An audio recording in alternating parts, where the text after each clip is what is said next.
Hello! Welcome back to my channel. Today I'm going to be reviewing the book Little Fires Everywhere by Celeste Ng.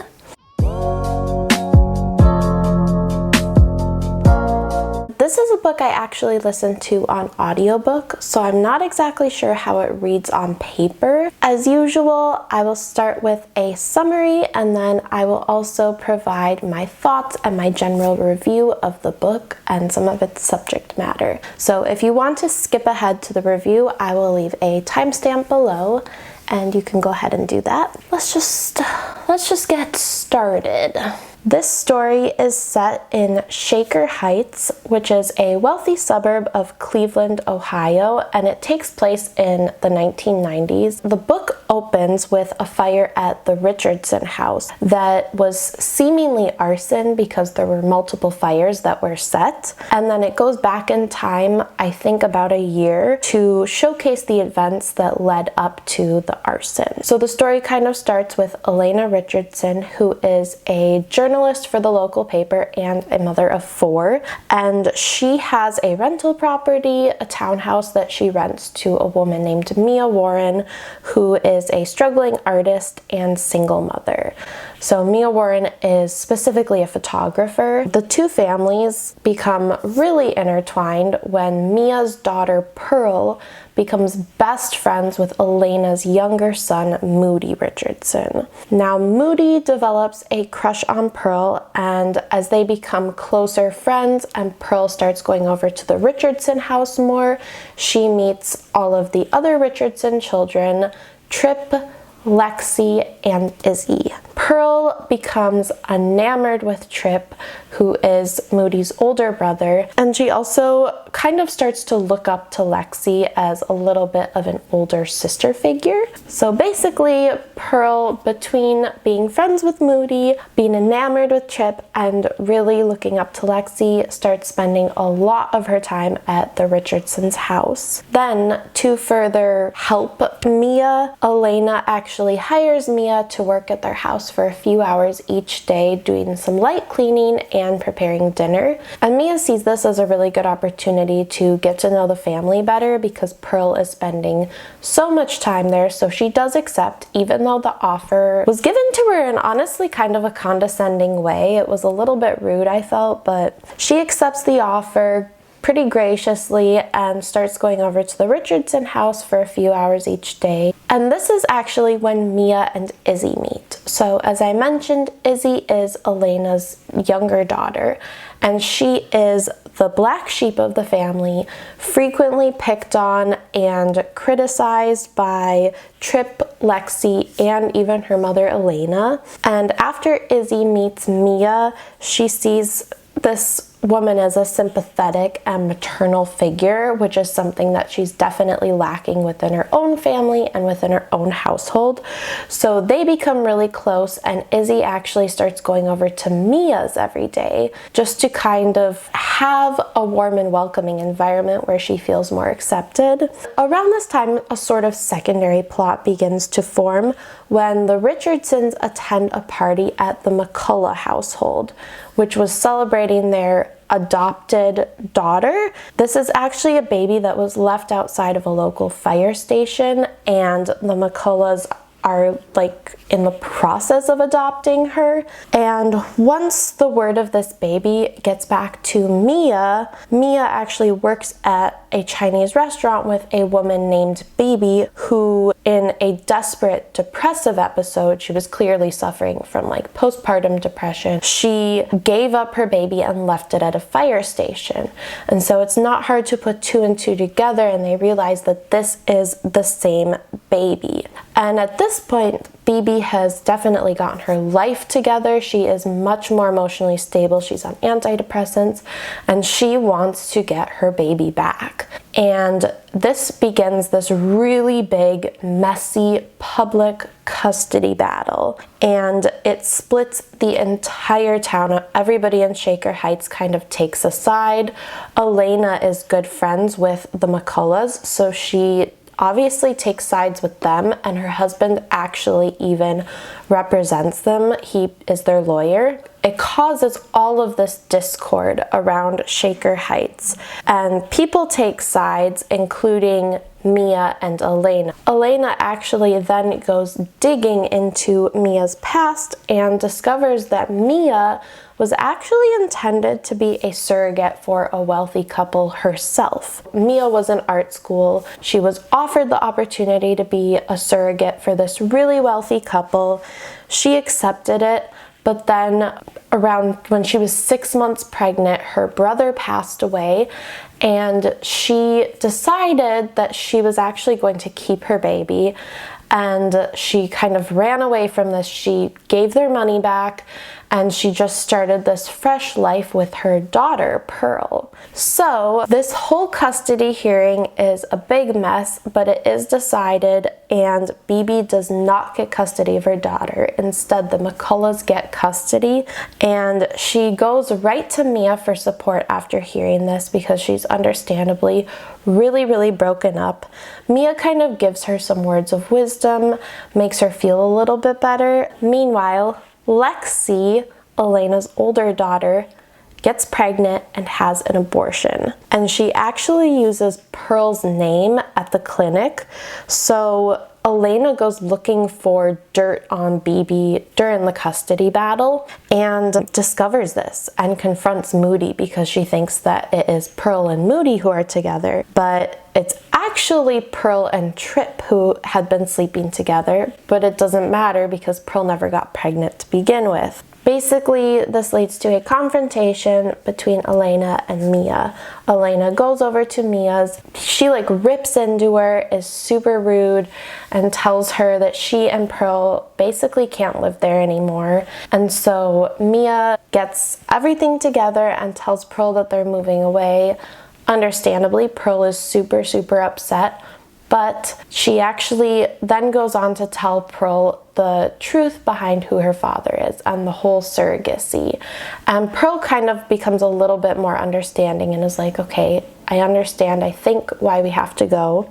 After Mia leaves, Izzy has this realization that her entire family sort of took advantage of Pearl and in some ways Mia. So Izzy, after being treated with so much contempt from her family and realizing that they did the same thing to Pearl and Mia, waits for all of her family to leave and then starts multiple fires in the family home. And then she leaves. She runs away. She gets on a Greyhound bus. She goes to Pittsburgh? I don't know. She goes to find Mia's parents to see if she can find Mia. After the fire, the Richardsons go to the rental property and decide that they will stay there for a little while. And on the counter, they find that Mia has left them each photographs with really incredibly personal significance.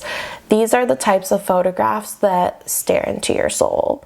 It's kind of a moment where I think each member of the family realizes that Mia was seeing them more than they realized and understanding the way they felt in this really deep way, whereas a lot of them didn't really think about her and kind of took her for granted. It's definitely a moment in the book. There's this last kind of beautiful moment in the end. The McCulloughs awake to find that their daughter is gone, and Bibi has actually taken her daughter back and fled back to Canton. And by the time everybody figures this out, she is long gone, has definitely already gotten there. That whole custody battle was so messy. In the end, the mother gets to be with her child, and the McCulloughs end up adopting another baby from China anyway. Let's just get into the review. The first things I want to say about this book are that it is a well-told story. It has a bit of a nonchalance to the storytelling, yet the writing is concise and effective. I don't know how it reads on the page, but as an audiobook, it was very easy to listen to. I felt like there were great descriptions, and it really explored very well the family dynamics and interpersonal dynamics. It's not the best book I've ever read. It's not the best story I've ever heard, but it doesn't have to be. it does what it needs to. I think one of the things I really enjoyed about this book is how much it examines privilege and sometimes the ignorance that can come with that privilege, as well as covert and implicit racism. So these are really well explored through the Richardson family. There are multiple times throughout the book where both Elena and Lexi make comments about not seeing race. And it's a very telling kind of opinion if you think that not seeing race is somehow a good thing. It's not necessarily a good thing, it's just kind of more ignorance because you're ignoring all of the cultural context that comes along with that. So that was like a really interesting component. You have this family that thinks that they're very understanding and they think they're very progressive by not seeing race, but that's really not true. Another way that this kind of racial privilege is explored is definitely through the trial, which I thought was really interesting. Not only did it explore the privileges of being born in this country versus being an immigrant. So of course, Bibi is an immigrant. Part of the reason that she gave her baby away is she didn't understand that there was a welfare system, and even so, it wasn't one that she likely had access to anyway. So she was very scared about seeking any type of help. And I feel like that is something that Elena is very quick to judge, but she can't really understand being in the situation where you're scared to seek assistance or you're literally unable to get assistance. That's not even something she could understand. That's not even something the McCulloughs could understand. So it really kind of puts into perspective that privilege. But then there's also the part where, as much as the McCulloughs would give this child a good home, they are completely ignorant to Chinese culture and to the background and the heritage of this baby, which the lawyer so poignantly points out, and he does a really good job of that. And one of my favorite parts of the book is actually the little segment that talks about Bibi's lawyer. He discusses trying to find a doll for his daughter that looks like her, a doll that has Asian features, and how difficult that was. And he says he'll go to the ends of the earth, he'll spend whatever he has to spend to get a doll that looks like her. So for him, this is kind of a personal battle. People like the McCulloughs and the Richardsons don't really have to think about this representation, and that itself becomes detrimental. That itself becomes a sort of covert or implicit racism if they're okay with the status quo. So it's this really interesting dynamic that gets to be explored regarding race and privilege and all of these different components that I think we don't always get to explore them subtly, and so I really, really appreciated that. I thought that that was very well done and a highlight of this book for me. Something that I thought was actually really astute in the writing is as Elena's opinion of Mia changes, so they disagree about the custody thing, and she starts digging into her past, being very skeptical of her. As her opinion changes, so does the vocabulary like in her dialogue of describing Mia. So Mia is often described with an effortless or messy bun on her head. As Elena sort of butts heads with her more, this changes and her hair starts being described as unkempt, which is a really interesting, subtle tactic, but it very much shows how her opinion of that character is changing. I really, really liked that. I think that that's just good writing, plain and simple, and it's paying attention to something so subtle, yet it's making such a big difference in how we understand the headspace of that character and where that character is at. I also think this was just an interesting look at what toxic family dynamics can be.